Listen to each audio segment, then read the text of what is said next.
What up, B Squad? It is your boy JB, and we are here today with a brand new review for the season finale of Life After Lockup, season number 5, episode 50.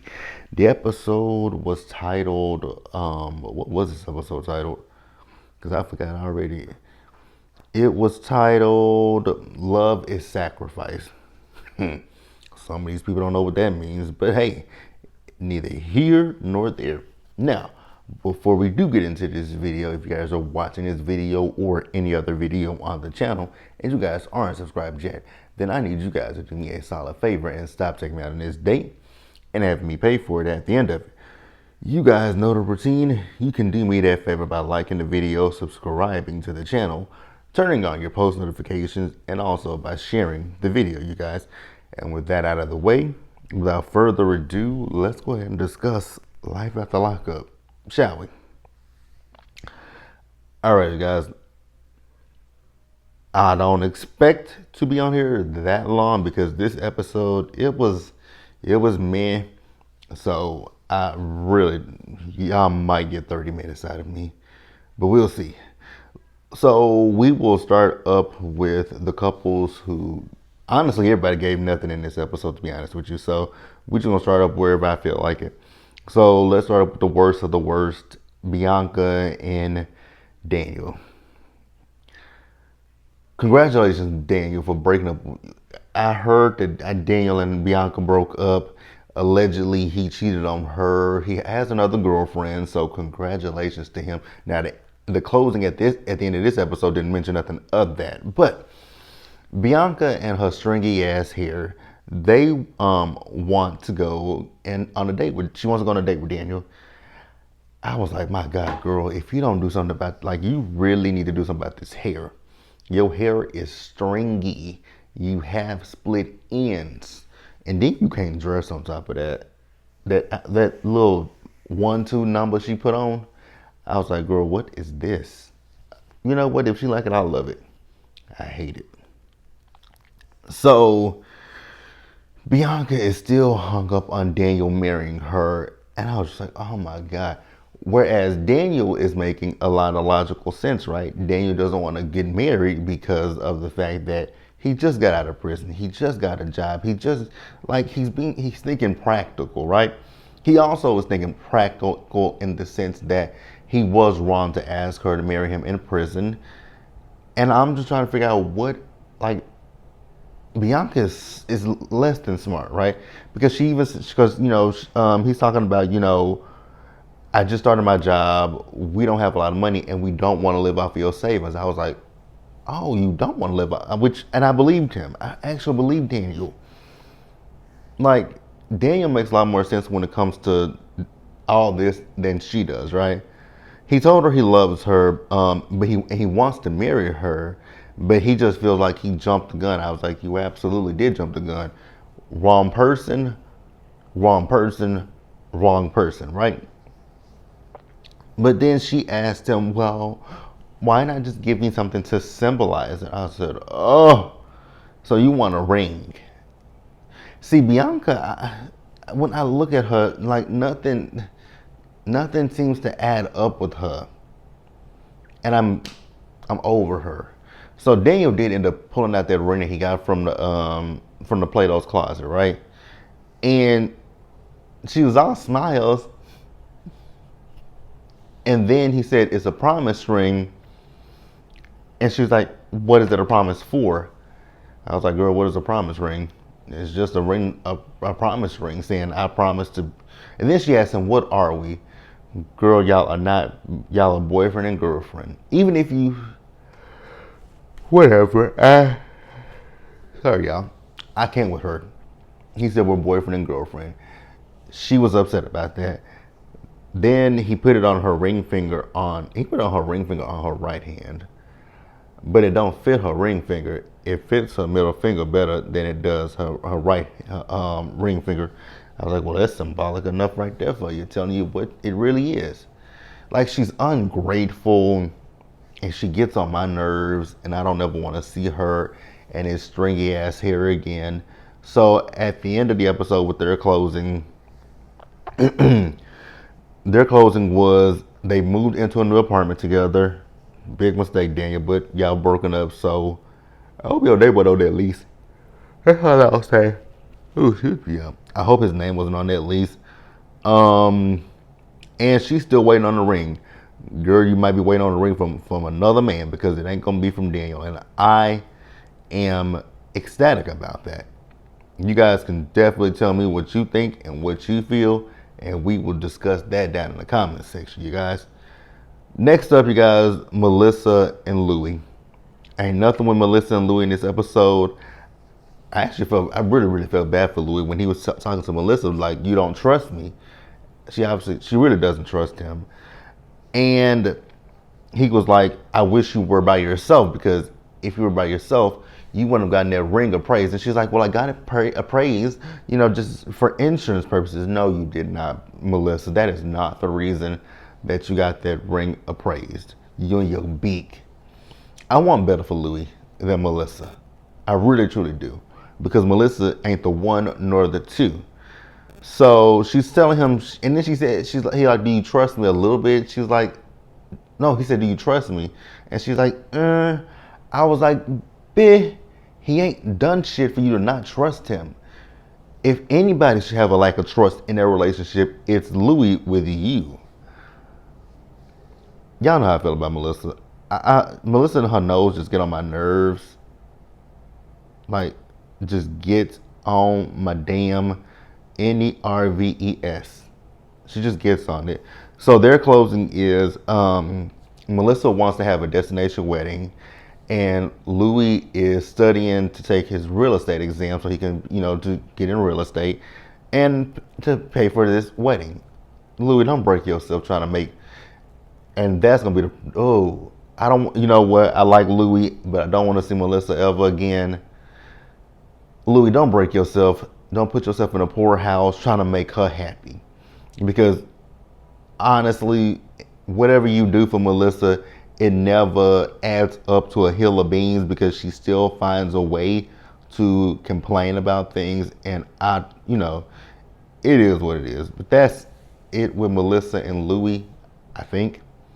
Was that it with Melissa and Louie, you guys? If it ain't, then y'all can add it in the comment section. But that's it for Melissa and Louie with me.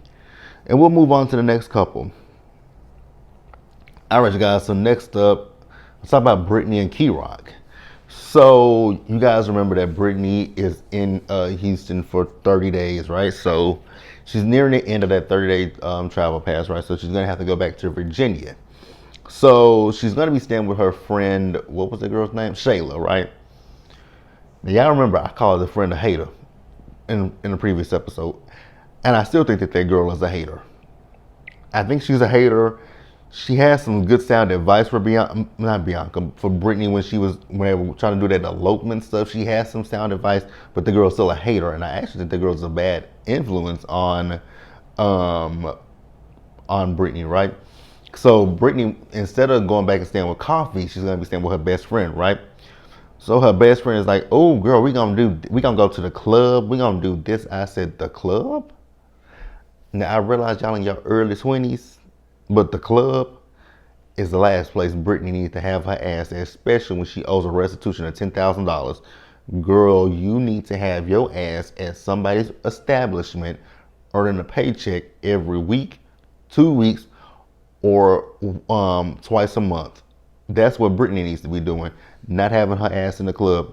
Then she was talking about the fact that, there's this app where Brittany can track Key-Rock if he speed. I was like, girl, you ain't talking about if he's speeding. You talking about that app can track Key-Rock. Here's the thing.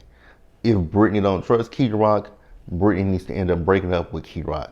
Because I just don't understand people who are in relationships when there is a lack of trust. Don't understand it, right? Because have I ever been in a relationship with somebody that I didn't trust? No. Because even the one relationship that I was in where it wasn't even a lack of trust, because I knew when the truth was being told to me, and I knew, it wasn't a lack of trust. I've never been in a relationship where I didn't trust my partner. Mm-mm. No. Uh-uh. So yeah, that's that.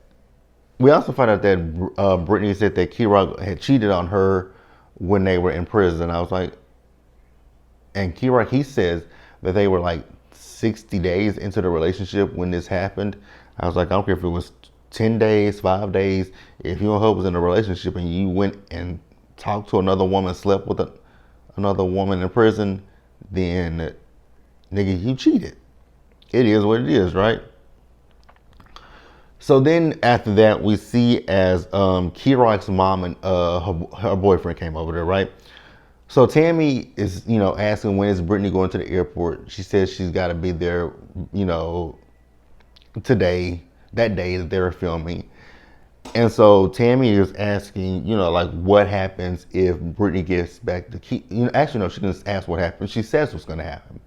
She says that when Brittany gets back to Virginia, if she does get denied again to come to Houston, that they are gonna pack up and come back to Virginia. I was like, is that smart? Don't y'all have leases? Aren't y'all living in places where y'all got a lease? So y'all finna break y'all lease to go back to Virginia? Okay. Key Rock is like, hell no. And I actually understand where Key Rock is coming from. It's like, I just got out of jail. I don't have a lot of credit established. And I got this apartment in my name. So he doesn't want to necessarily break that lease. I was like, I agree with you, Key Rock. That is a smart decision. That is a very smart decision. Because Brittany is the one that ain't taking care of her restitution, right? But after that, we see as, Key Rock did take Brittany to the airport. And that is it, right? So Brittany unfortunately did not get approved, although she is working, selling makeup, trying to pay the restitution, but she didn't get approved. So Key Rock, he ended up going back to Virginia. Okay, cool. Let's move on, you guys. So who have we discussed? We've discussed Bianca and Daniel. We've discussed Melissa and Louie and Brittany and Key Rock. All right, you guys, next up, let's go up to Justine and Michael. So it really isn't a whole lot to discuss with Justine and Michael besides their closing. That closing with Justine and Michael. Bitch, when I tell you I laughed, bitch, I laughed. It was hilarious to me. Because, baby, who the hell asked for a duet from Montana Mills and Justine? Now, what I will say was, it was a little bit of a bop. But would I purchase it and would I listen to it again? Ain't no way in hell. Ain't no way in hell. But I already, you know what? I kind of knew that they had a song together because I think that I saw somebody post it, but I was like, I thought it was, I wasn't paying no attention to it because it was Justine and Michael. I don't dislike Justine and Michael, but when it comes to music, I was like, yeah, no thank you. So, Justine, here's my thing with you, Justine. You really pushed through to have this party for Manhattan. She's one. Girl, she's not gonna remember this. She ain't gonna remember this party. She ain't gonna remember the next one. She might remember her third birthday, but her first and second, she the hell ain't finna remember it. So this party is mostly for you, and you should have sat your ass down because you have to go to the hospital and have the next baby. So Justine's mom finally arrives with her grandmother. And so our mom is asking her, so what are the plans for the next day? So Justine says that she has to go into the hospital at 5:30 in the morning. And so Sherry is telling us in her interview that she's mad at Michael because Michael lied to her after Manhattan was born. Michael told Sherry he got a vasectomy. And I still don't understand why he doesn't get a vasectomy. Because, and I mean, yeah, unless if something happens to Justine, okay, I get it. You may want to have more kids, but you shouldn't have more kids. Because with your kids and her kids, you have 9 damn kids. Why would you want more? Or why would you want more mouths to feed? Like, I don't understand that. And the only child that y'all have that ain't in the house with y'all is Kylie. So what the hell? Well, it was 8, but now it's 9. Well, however many kids it is, right? Y'all got way too many fucking kids. So I don't understand why you like him talking about he may want more. Why would you? That's not smart. To have a litter of kids that y'all live in this little bitty ass house. Never mind. So Justine, girl, them braids way too motherfucking tight. I was looking at them braids. I was like, ooh, girl, your scalp is screaming. Take these braids out. Also, Justine, why are you so delusional when it comes to Kylie? Because your mama said that Kylie is not going to drop out of school to take care of your other kids. And Justine's like, well, yes, she is. Why would you want your dog? Here's my thing, Justine. I get you wanting them to be together, but that's not smart. Like, you want Kylie to give up her life, going to school, living her life. She's a 19-year-old girl. You want her to give that up because you and Michael made an irrational decision to get pregnant again so soon after the last baby when you damn well knew you shouldn't have done it. Why should she give up her life because of your terrible decision making skills? I didn't like that. I did not like that. So we see as they had the little baby, his name is Million. I forgot what his middle name is, but his name is Million. He's a cute little baby. Very cute. So at the end of the episode, their closing is that Maria is still living with them and the kids, and they did a duet together. Again, who asked for that duet? Who asked for it? But it is what it is, you guys. That's it for Melissa. Nope. Justine and Michael. Now, we just want to go on down a rabbit hole of insanity. Let's start off with Teenie and Rob. So, Kate is still flipping out. And I honestly don't get Kate. Kate has a contradiction. Kate wants for Rob to come visit her. She wants him to be there for her. But that man was in prison. That man complained that you didn't come see him in prison. So the correlation ain't like the math ain't math, and everything is not like things are not correlating. They're not going together. So what, Kate? Okay. Now, I did feel bad for Rob when he was in the backyard and he was breaking down, talking to Kate. Listening to Kate. Kate is a woman who had 5 kids, and I'm pretty sure Kate sacrificed a lot of things for her kids, right?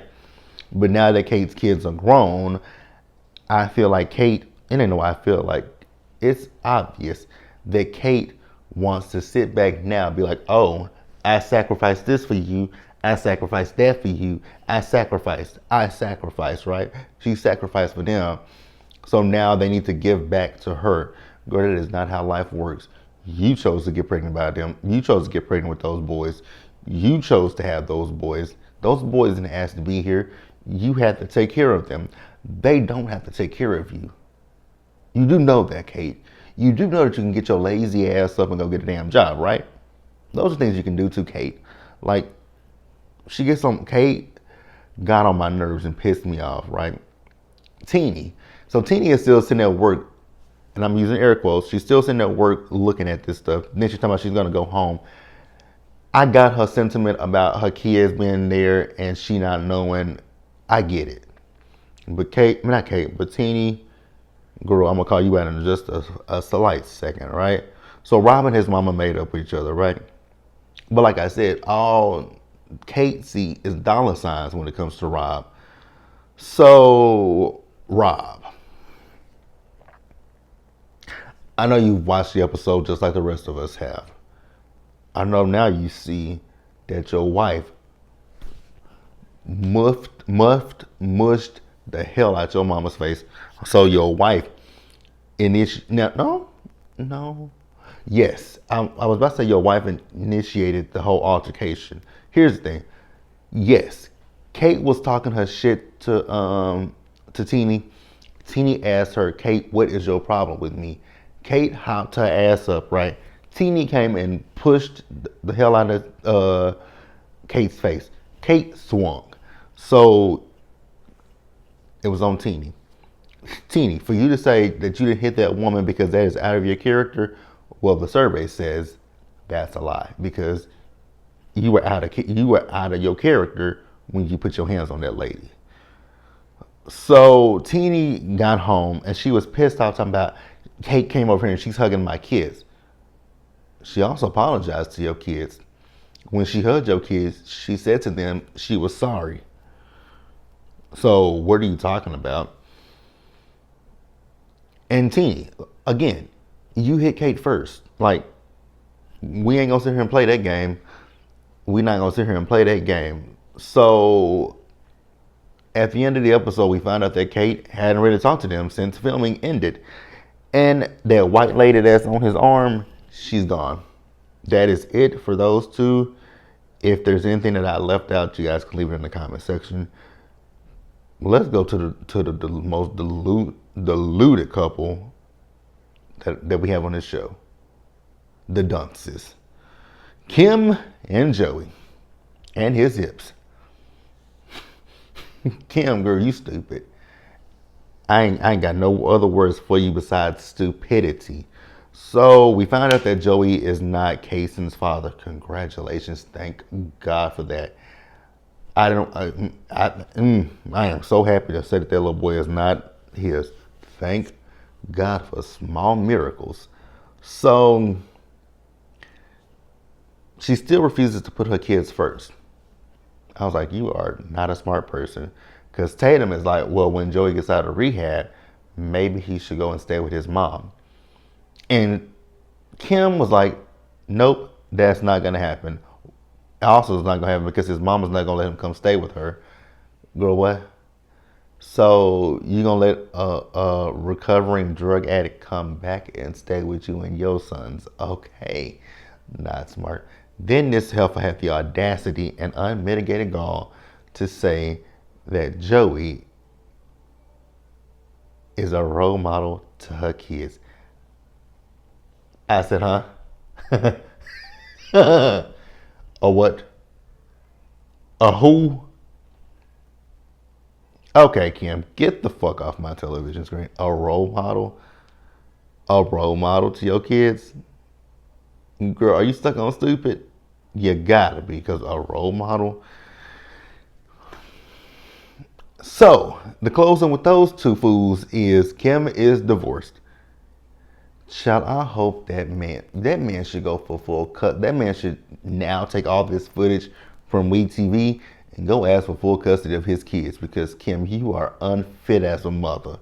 I ain't never saw a woman so fucking pathetic in my life. Kim, you are pathetic. And then wide hip Joey is out of rehab and he done moved in with her. I said, I know you fucking lying. Girl, you are just slow as hell. Then you guys, to wrap up the episode, Zumba and Troy. So, you remember in the last episode that Troy was walking toward Yana's car, right? So, Yana was talking to Zamunda over here, right? Telling her, like, girl, get your husband. But Zombie didn't want to go get her husband. So Troy is walking up to the car and he's like, open the door. So it was another girl in the car, so it wasn't little Troy, right? So he went back over there to Zabumafat and she was like, who was in the car? He was like, it's some bitch in the car. I said, excuse you, sir? Like, you got a lot of mouth about Yana and her people, but you ain't got no mouth for Bumpy Skin over here and the way that she talks to you and the way that she treats you. Okay, so Zoo is talking about the fact that, yeah, you know, she was talking about get your husband and all this kind of stuff, but you dismissed me. Bitch. You're a stranger to her. Why would she want to have any kind of communication with you about her child? You're dumb as fuck, girl. So then, Zoolander is over here with the interview with Troy, talking about, you know, what did she say? Actually, she was giving Troy a pep talk, talking about go talk to her, go work it out for your daughter. And she's like, basically, she was trying to say, you know, I just want Troy, you know, to be able to see his daughter and da da da da da. Well, you stupid bitch. He probably could have saw he could have saw his daughter the day before when you were having a bitch fit about him going to pick up Karen and his child, and you asking him who was he texting? bitch. His mother and his daughter were at a train station. Who the fuck else would he be texting? He's trying to get to them. But again, your bumpy face ass had an issue. When I tell you I can't stand that bitch, I can't stand that bitch. So Troy and Yana had a conversation.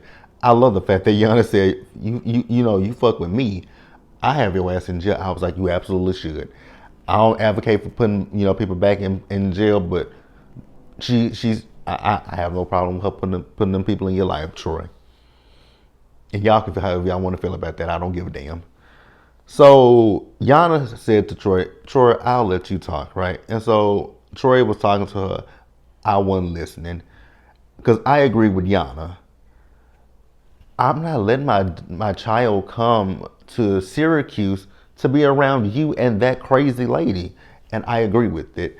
Absolutely the hell not, right? Then that's what it was. That's what it was with Zimbabwe over there. Zimbabwe is still trying to sit up here and make it out like Yana is jealous. Yana is insecure. No, bitch. That is you that is jealous and insecure. Girl, ooh, Yana, wear that hoe out. Wear her out. But at the end of the episode, we see that these two are planning a wedding. Did y'all see them in that interview? Like, we locked into this.